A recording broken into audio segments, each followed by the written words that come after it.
अस्सलामुअलैकुम, मैं रेशमा शेख। आज से हम शुरू करने वाले हैं प्रॉफिट सीरीज, जिसमें हर एक नबियों का वाकया एक एक करके। प्रॉफिट सीरीज बहुत ही इंटरेस्टिंग होने वाली है, तो प्लीज मेरे चैनल को सब्सक्राइब कर दीजिएगा। तो चलिए शुरू करते हैं आदम अलैहिस्सलाम का वाकया। आदम अलैहिस्सलाम अल्लाह के पहले नबी और पैगंबर थे, जिन्हें अल्लाह ताला ने खुद अपने हाथों से बनाया था, और हम इंसान उनकी नस्ल हैं। तो चलिए शुरू करते हैं with real life story of prophet Adam अलैहिस्सलाम।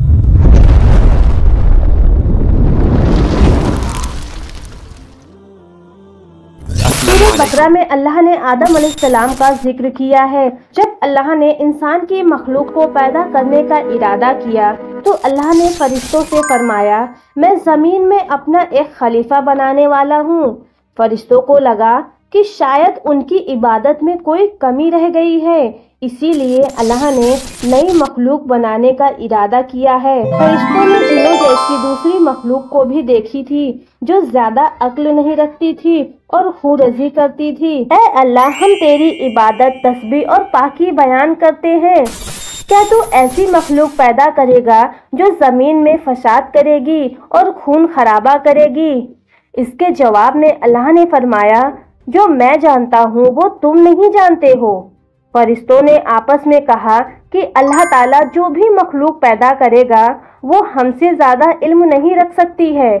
फिर अल्लाह ने आदम अलैहिस्सलाम को इल्म से नवाजा और उन्हें कुछ चीज़ों के नाम सिखा दिए। फिर अल्लाह ने आदम अलैहिस्सलाम को फरिश्तों के सामने पेश किया और फरिश्तों से फरमाया कि तुम बताओ इन चीज़ों के नाम, अगर तुम सच्चे हो। फरिश्तों ने कहा कि हम उतना ही इल्म जानते हैं जितना तूने हमें सिखाया, उसके सिवा तो कुछ हमें नहीं मालूम है।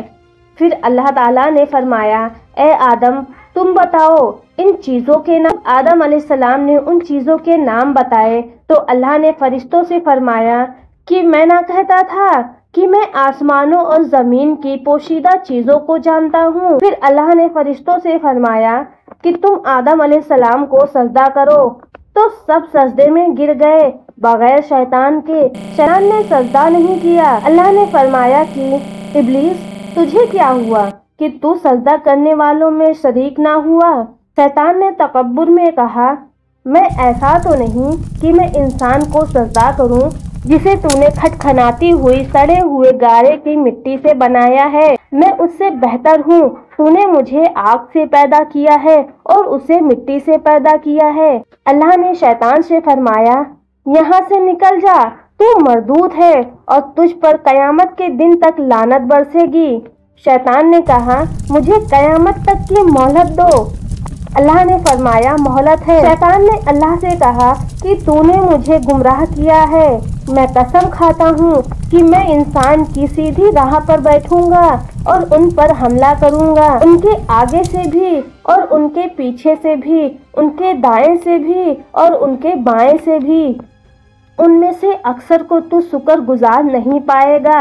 अल्लाह ने फरमाया, तू यहाँ से निकल जा जलील वखार। इनमें से जो तेरा कहना मानेगा तो मैं जरूर तुम सब से जहन्नुम को भर दूंगा। बेशक मेरे खास बंदों पर तेरा जरा काबू न चलेगा। जन्नत की सारी नेमतों के बावजूद आदम अलैहिस्सलाम जन्नत में अकेला महसूस करते थे। फिर अल्लाह ने हव्वा अलैहिस्सलाम को बनाया ताकि आदम अलैहिस्सलाम उनसे सुकून पा सके। अल्लाह ने फरमाया, ए आदम, तुम और तुम्हारी बीवी जन्नत में हो, जिस जगह से चाहो तुम खाओ, लेकिन उस दरख्त के पास ना जाना, वरना तुम जालिमों में से होगे। फिर शैतान ने उन दोनों के दिलों में वसवसे डाले और कहने लगा, तुम्हारे रब ने तुम दोनों को उस दरख्त से इसलिए मना किया है कि कहीं तुम फरिश्तों में से ना बन जाओ, या फिर कहीं हमेशा जिंदा रहने वालों में से ना बन जाओ। और शैतान ने कस्में तक खा ली कि वो उनका खैर ख्वाह है। बस मरदूत ने धोखा दे करके उन्हें अपने तरफ खींच ही लिया। जब हजरत आदम और हव्वा अलैहिस्सलाम ने दरख्त के फलों को खा लिया, तो उनके स्तर की चीजें खुलने लगी और वो दरख्तों के पत्तों को तोड़ तोड़ कर अपने स्तर पर चिपटाने लगे और अपने स्तर को छिपाने लगे। फिर अल्लाह ने उन दोनों को पुकारा और फरमाया کیا میں تم دونوں کو اس درخت سے منع نہ کر چکا تھا اور یہ نہ کہہ چکا تھا کہ شیطان تمہارا کھلا دشمن ہے؟ حضرت آدم اور حوا علیہ السلام نے کہا، اے ہمارے رب، ہم نے اپنے اوپر ظلم کیا ہے، اور اگر آپ ہمیں نہ بخشیں گے اور ہم پہ رحم نہ فرمائیں گے تو ہم ضرور تباہ ہو جائیں گے۔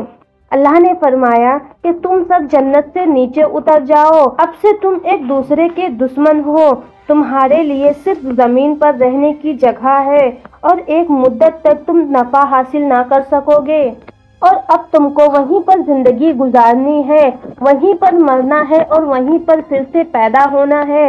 دنیا میں آنے کے بعد آدم علیہ السلام نے اللہ سے 40 سال تک معافی مانگی، پھر اللہ نے آدم علیہ السلام پر رحم کھا کے ان کو معاف کر دیا، اور اللہ نے فرمایا کہ تم اور تمہاری اولاد دنیا میں رہو، اور یہ بات یاد رکھو کہ جب میری طرف سے کوئی نبی ہدایت لے کر تمہارے پاس آئے تو تم اس کا کہنا ماننا، اور جو لوگ میرے نبیوں کی بات نہیں مانیں گے اور ہماری آیتوں کو جھٹلائیں گے وہ دوزخ میں جائیں گے اور ہمیشہ اسی میں رہیں گے۔ پھر حضرت آدم اور حوا علیہ السلام دنیا میں رہنے لگے، اور انہی سے ہم انسانوں کی نسل شروع ہوئی ہے۔ آدم علیہ السلام تقریباً 900 سال زندہ رہ کر وفات پا گئے۔